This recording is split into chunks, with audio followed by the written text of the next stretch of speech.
এসেছি বীজগণিতের জনক কেপি বসুর পৈতৃক ভিটা হরিশঙ্করপুর। আ সেখানকারই কিছু ভিডিও ক্যাপচার এবং স্টিল পিকচার করার জন্য আসছি। আপনারা ভিডিওটি দেখতে থাকুন। কিছুটা আপনাদের ঘুরিয়ে ফিরিয়ে দেখার চেষ্টা করছি। এতক্ষণ ডিএসএলআর ক্যামেরায় করছিলাম। এখন অন্য আরেকটা ক্যামেরায় হচ্ছে। ঘুরে ফিরে দেখতে পাচ্ছেন যে ওইখান দিয়ে আমরা উঠছি ৩ তলায়। আ যে এইটা দেখতে পাচ্ছেন ওটা ৩ তলায় ওঠার যে রাস্তা ওইটা। আর এখানে আমরা ৩ তলায় অবস্থান করছি। আর এইদিকে যদি দেখাই, আ এইদিকে দেখতে পাচ্ছেন যে একটা আ ঘর, ছোট্ট একটা ঘর। এই ঘরের ভিতরে ছিল আ দেবদেবীর মূর্তি, যেগুলো এখন আর নেই। দরজাটা ছিল অনেক ভালো দরজা। সেই দরজাটাও এখন বিলীন হয়ে গেছে। কারণ আমরা মানুষরূপী অ্যা আ মানুষ। হয়তো আমরা মানুষ না। যদি মানুষ হতাম তাহলে এই ঐতিহ্যটা হয়তোবা নষ্ট হতো না।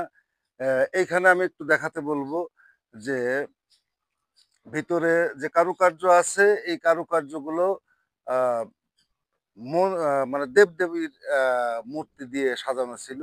সেটা এখন বিলীন হয়ে গেছে এবং ঢুকতেও ভয় লাগে যে হয়তো এখানে বিষাক্ত কোনো কিছু থাকতে পারে। তো যতটুকু দে দেখাতে পারলাম ততটুকুই আপনাদের দেখানোর চেষ্টা করলাম। এবার আ একটু আপনাদের দেখাবো এই দিকটাই, যে এই দিকটা কিরকম। আ আমার সঙ্গে আপনারা আসুন।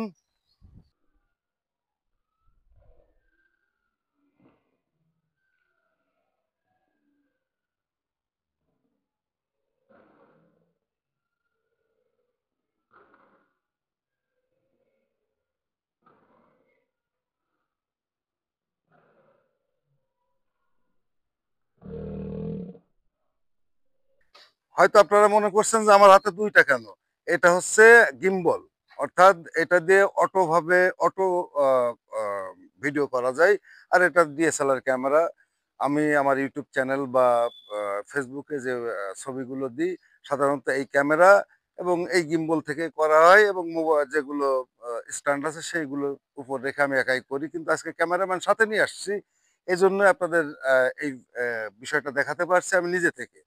আমি একটু ঘুরিয়ে দেখাবো যে আমার পেছনে কি হচ্ছে সেগুলো হয়তো আপনারা দেখতে পাচ্ছেন যে আমি আ আ ভিডিও করতেছি, সাথে অনেক লোক ভিডিও করতেছে। আ আমার সাথী সঙ্গী যারা ছিল তারাও ভিডিও করতেছে। ওইদিকে আমার ছোট ভাই এবং আমার বেবি আছে। আমার ছেলে আর আমার ছোট ভাই। হ্যাঁ, ২ জন ওদিকে আছে। ওরা বসে ওরাও ছবি তুলতেছে। এই একটা অবস্থা। আ যাই হোক, যদি ভিডিওটি ভালো লাগে তাহলে লাইক, কমেন্ট, শেয়ার করতে ভুলবেন না। আর আকাশের অবস্থা আপনাদের একটু দেখাবো যে আকাশটা কত সুন্দর রৌদ্রোজ্জ্বল আ আবহাওয়া।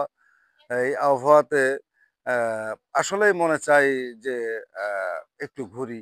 আজকে অবসর সময়ে শুক্রবার একটু অবসর পেয়েছি। সে অবসর সময়ে আপনাদেরকে অ্যা দেখানোর চেষ্টা করছি যে বীজগণিতের জনক কেপি বসুর যে জন্মস্থান ঝিনাইদহ জেলা সদরের হরিশঙ্করপুর নামক যে গ্রাম, সেই গ্রামেই উনি থাকতেন। এই বিল্ডিংটাই উনার ছিল। আমরা যে বীজগণিত আ করি, বীজগণিত, সেই বীজগণিতের জনকের বাসা এটাই। যাই হোক, আজকের ভিডিওটা এ পর্যন্তই। যে যেখানে আছেন ভালো থাকবেন। ভিডিওতে বেশি, বেশি লাইক করবেন, কমেন্ট করবেন এবং শেয়ার করতে ভুলবেন না। আসসালামু আলাইকুম।